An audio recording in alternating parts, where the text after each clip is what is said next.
a thing or two, why don't you?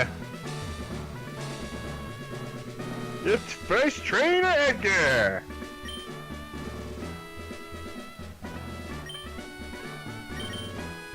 Yeah, you might want to bring that one back.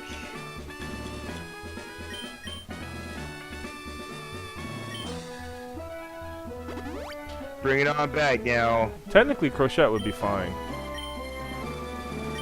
Well, yeah, it's a bug. It's a poison bug. It's got some of that bee juice in it. Doing the bee juice things. The fuchsia gem. Yeah. The fuchsia? Fuchsia. You said it right the first time. Sand slash! Yeah!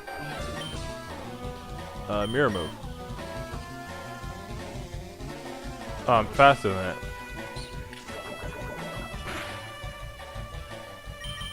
Okay, fine. How is it that you say womp womp? Go Melody, go Melody. You can do it. Put your big shell into it. Okay, that was bad. I take that back. Rewrite. Oh, even Melody thought Melody hated it so much she's gonna die. What?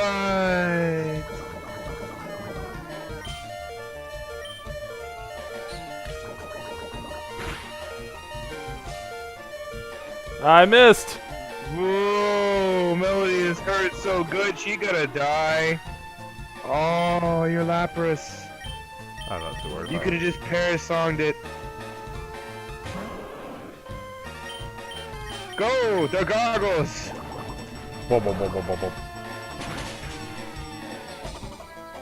Jesus Christ. That's why I missed surf all of a sudden. Nope. Just gets on a little surfboard. Nope. Nope, not me, not today. It's like, what's this water pulse? Oh god, it hurts! Water pulse? You know the sound that your fish tank makes in the residential home area?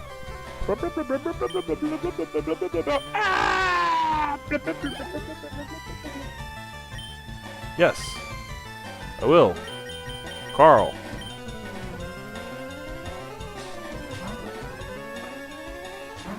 Carl! Carl's still asleep. He'll be fine.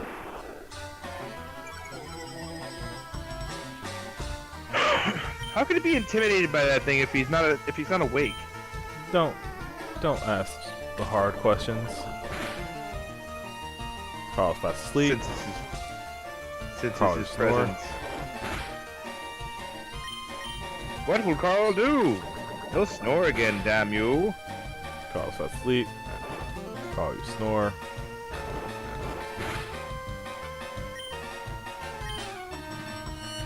Cheese it. Uh-huh. Yep, Carl woke up.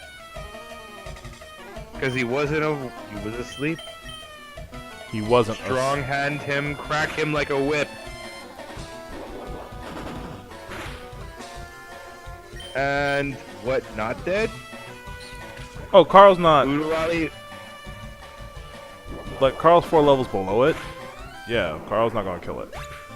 Like in one hit. Oodalali, golly, what a day. Yeah, look at that attack stat. That's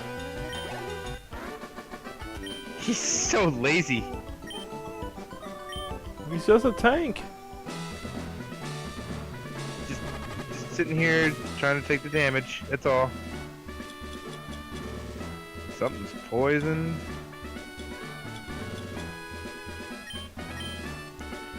Use. I would like.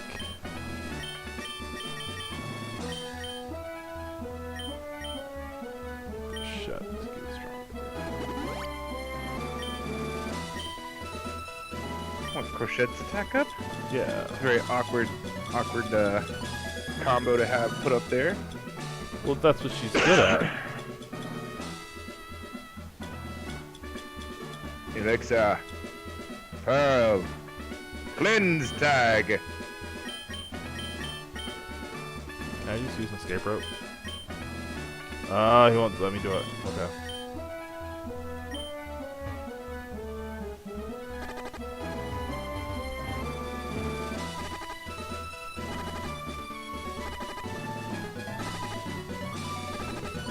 So they're not going to challenge you again. No. That's not why I was doing that. I just, like, one of my Pokemon's poisoned, and I just wanted to go over to the Pokemon Center and heal them. To the Pokemon Center! Instead of playing around with it. I'll take your Pokemon for a few seconds. Listen, man, I'm going... Okay. There we still at full health. I hope you're happy with them. Have a good day. We're going to talk about Pokemon abuse.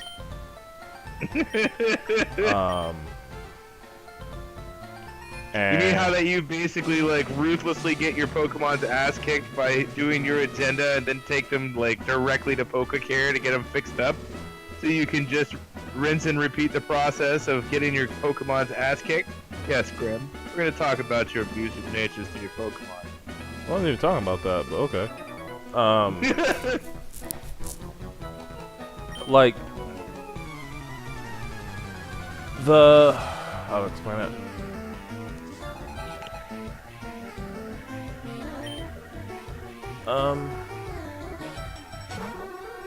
So we were playing a D&D type game with Pokemon. It was a while ago. I make no apologies for it. I enjoyed the game. I was DMing as always, which is a problem.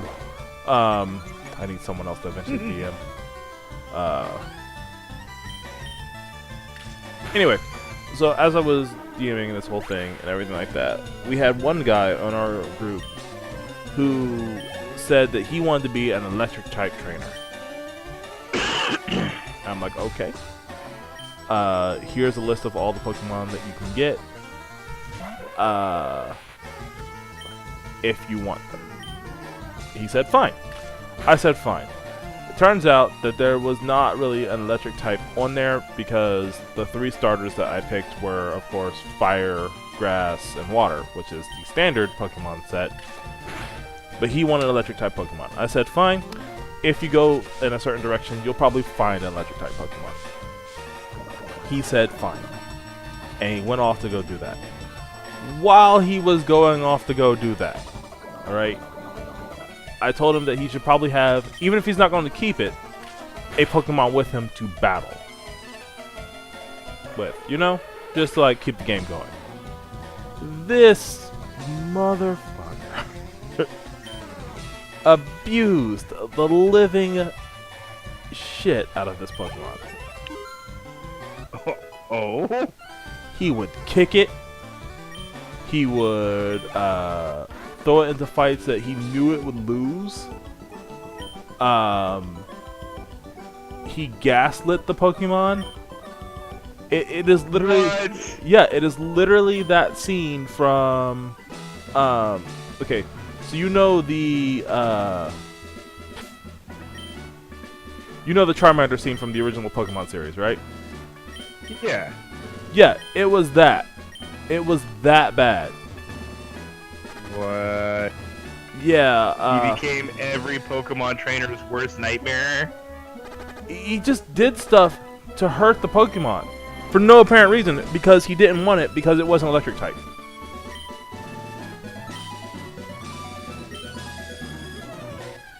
And the entire time I'm just going, dude, just leave it.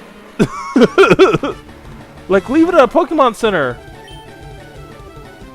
Don't hurt it anymore. Something. Because as a DM, you're not supposed to interfere with. As the voice of God, you're not supposed to necessarily say, "Hey guys, don't just what the hell are you doing?" But this time, in this day, in this game, God had to come down and be like, "Hey, stop that shit." Right. Stop it right now. Right. Right. So what I ended up doing was I had the champion of the Elite Four, because we had played this game before, right? Right. We had played this game before. The Elite Four was our previous characters. Right?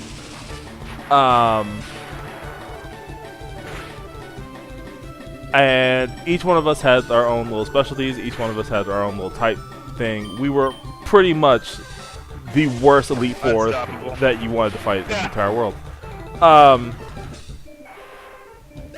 And I had the champion of the Elite Four come down and smack this motherfucker. I was 110% over his shit. Like, I'm done with you. It's like, just randomly, out of nowhere, a cloud descends with the greatest top 4 team Pokemon generation challengers from the league, mind you, comes down, whoops ass, and then descends back with heavenly angels fluttering back. One of the angels' name is Jimmy.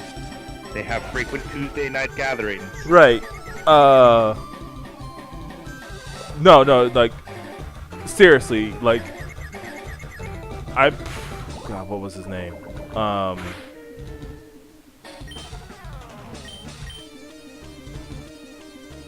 I forget. Can't even remember the bastard's name. Oh, I remember his name. I fully remember his name. I'm not using it because no credit should be given to this particular person. I don't want. You shouldn't be.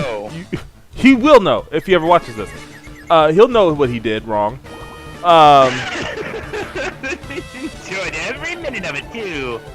But no, I came down and I just said no, and I took away his Pokemon. I did. I took it away.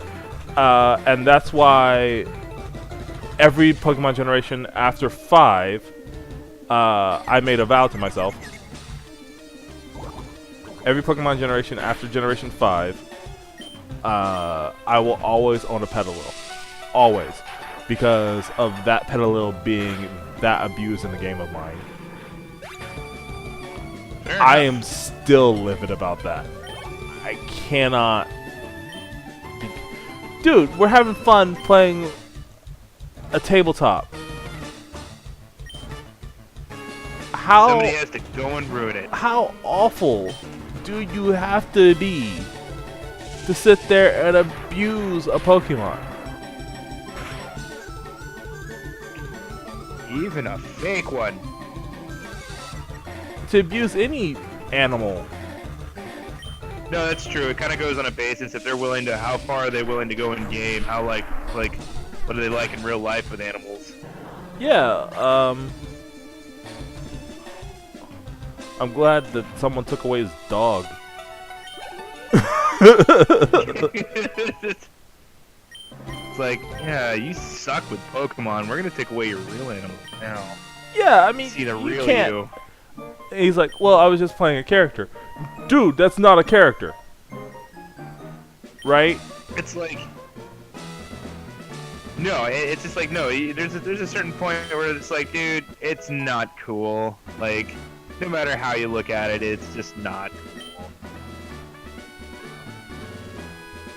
No, I get it. I do. There are weird people like that out in the world. So yeah, I had to hang up my DMing hat for a little bit after that because I was angry. Because I would have killed him in every game. I would have killed him in every game we played. And that's not cool. That's fair. That's not cool of me as a DM. Right? No, it's not, but it's also, you know, it should be like, you know, expected. Just because of the attitude of the person to kind of like, you know, don't come to games unless, you know, like, if they're going to be trash, you know, during the game, then, you know, it kind of sucks, but you kind of have to treat them like treat them on par. I would have killed him in every game we played. Every single one. And that's not fair to him as a player because he played a character once. However, I'm still angry at him. No, that's understandable. Say I can definitely, like, you know, can relate with it.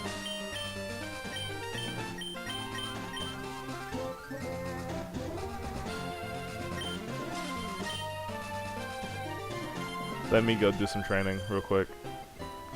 Even tell the story I'm mad.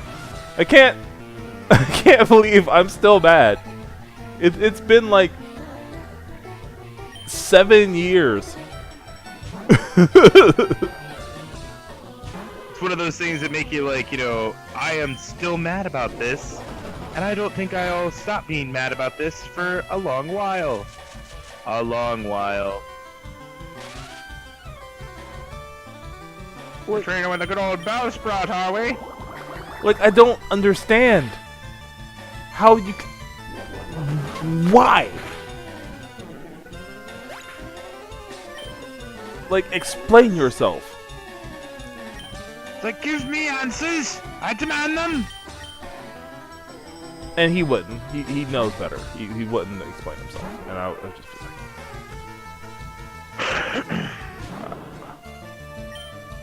I'd punch him in the throat now if I had to talk to him about it. I don't blame you, Grim. Especially in a situation like that. Like, taking a game and then kind of like... I get that you're new to the game, and I get that you're taking the literal prowess of, kind of anything you say goes, but, dude, you're ruining it. So, this next section, we're just going to talk about D&D and, like, role-playing and everything like that, because that's something that we do. D&D! But one of the things is that as a DM, alright, as a professional DM at this point, I guess, one of the things that always occurs to me is you are a storyteller, alright, but you're one of 5 storytellers trying to tell a story.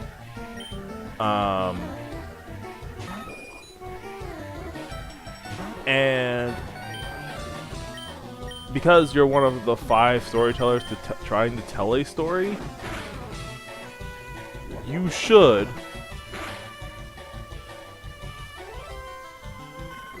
like simply lay out the storyline and then let the players tell their stories, right? Your job is just there to have an outline of what's going on, and then the players tell you what you're supposed to be doing. Fair enough. Like, yeah, it's just like basically like, no intervention with the decision making of the people in the game.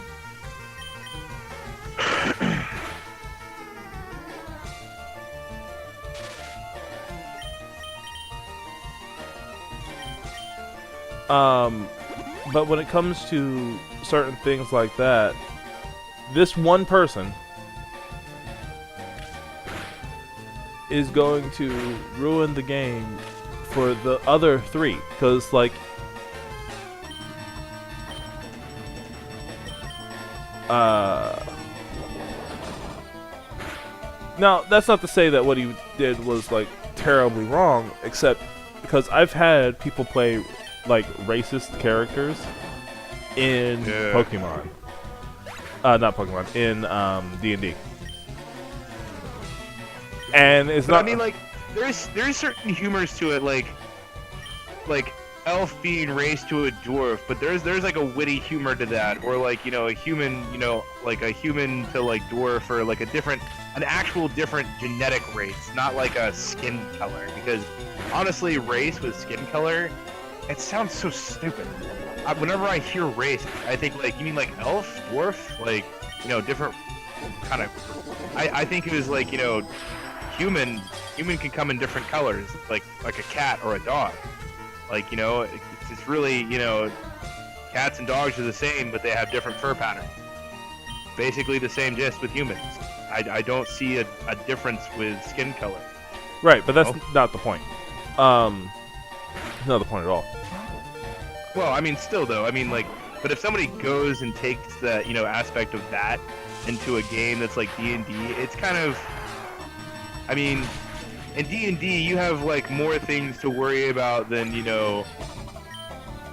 that. Anyway. I guess, that's kind of what I'm thinking about. Anyway. So here's the thing about it. I've had terrible people play terrible things in a D&D session. That's fine. That's fine. Especially when two players, and this is something I love about D&D, when two players decide outside of the game that their characters are going to be this way towards each other. Alright? Like, the dwarf and the elf in the same party is hilarious to me. Oh, yeah. Like, dude, like I said, those kinds are kind of funny because, like, that's story-oriented. Yeah. I mean, and then watching, like, the characters play it out is, you know, that's part of the fun. You know, like, when you broach upon it any further than that, it's kind of like, it's not really funny. Like, it's funny because elves are pompous and, like, you know, jackasses, and dwarves are stubborn and tiny. Yeah. But at the same point in time, like, D&D is, like, almost a perfect place for social issues in general. Fair enough. Freeze me.